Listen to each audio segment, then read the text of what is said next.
Good morning students. BSTC second year तृतीय प्रश्न पत्र आधुनिक विश्व में विद्यालय शिक्षा पर कुछ इम्पोर्टेंट क्वेश्चन करते हैं। विश्वविद्यालय आयोग का गठन किसकी अध्यक्षता में किया गया था?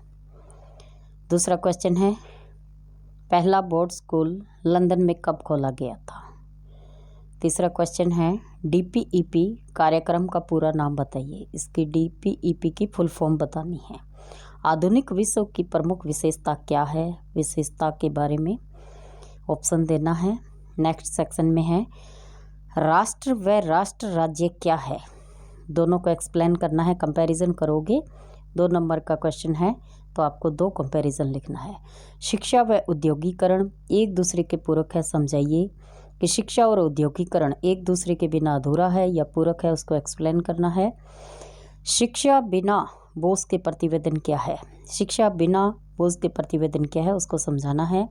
प्राथमिक व द्वितीयक आंकड़ों में अंतर स्पष्ट करना है कि प्राथमिक कौन से आंकड़े हैं, द्वितीयक आंकड़े कौन से हैं। राष्ट्र राज्य के तत्व कौन कौन से हैं? राष्ट्र राज्य के तत्वों की विवेचना करनी है। जर्मनी की शिक्षा का उद्देश्य बताइए कि जर्मनी की शिक्षा क्या है, उसके बारे में अपने को एक्सप्लेन करना है। सकल ठहराव व सकल नामांकन दर ज्ञात करने का सूत्र लिखिए। सबसे इम्पोर्टेंट क्वेश्चन है कि सकल ठहराव और सकल दर ज्ञात करने का सूत्र जो है उसको लिखना है। डी स्कूलिंग की अवधारणा क्या है? डी स्कूलिंग के बारे में बताना है, उसका अर्थ और परिभाषा।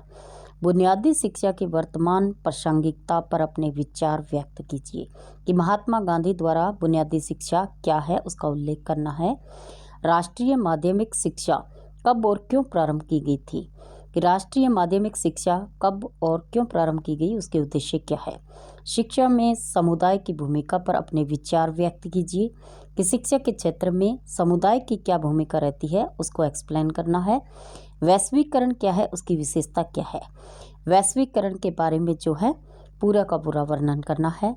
नेक्स्ट सेक्शन है, राष्ट्र राज्य के निर्माण में सार्वजनिक शिक्षा की भूमिका बताइए कि राष्ट्र राज्य के निर्माण में सार्वजनिक शिक्षा का क्या उल्लेख रहता है। शिक्षा के अधिकार कानून का प्रावधान बताइए कि शिक्षा अधिकार कानून क्या है, उसको एक्सप्लेन करना है। लोकतंत्र में शिक्षा की विशेषता व लोकतंत्र में नागरिकों की भूमिका को समझाइए कि शिक्षा के बारे में एक्सप्लेन करना है।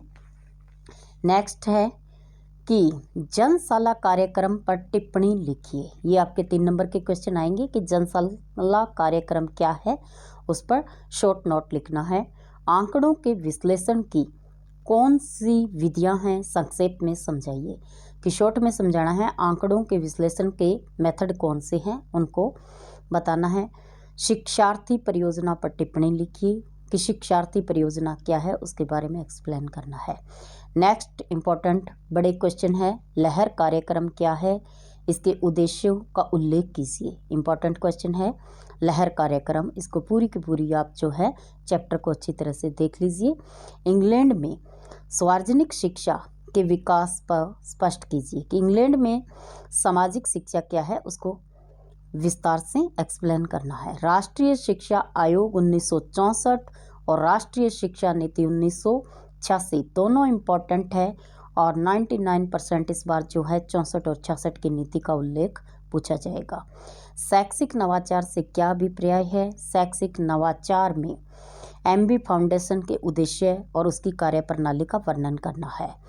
और इसमें इम्पॉर्टेंट क्वेश्चन है, यशपाल कमेटी के सुझावों का वर्णन कीजिए कि यशपाल कमेटी क्या है, उसके उद्देश्य क्या है और उसका शिक्षा के क्षेत्र में कितनी उपयोगिता है, उसको एक्सप्लेन करना है। ये 6 नंबर के क्वेश्चन आएंगे। नेक्स्ट इम्पॉर्टेंट क्वेश्चन है, लोक जुम्बिश परियोजना क्या है, उस पर टिप्पणी लिखनी है। और अंतिम क्वेश्चन है, सार्वजनिक शिक्षा अभियान का प्राथमिक शिक्षा के विकास हेतु किए गए प्रयासों का वर्णन कीजिए कि सार्वजनिक शिक्षा अभियान क्या है, उसको समझाना है। फिर आगे प्राथमिक शिक्षा में उसका क्या योगदान है, उसके विकास में, डेवलपमेंट में, उसको एक्सप्लेन करना है। तो इसी तरह नई नई जानकारी के लिए आप हमारे चैनल पर बने रहिए। हमारा चैनल है उषा गोदारा के नाम से अधिक शेयर और सब्सक्राइब कीजिए। जय हिंद।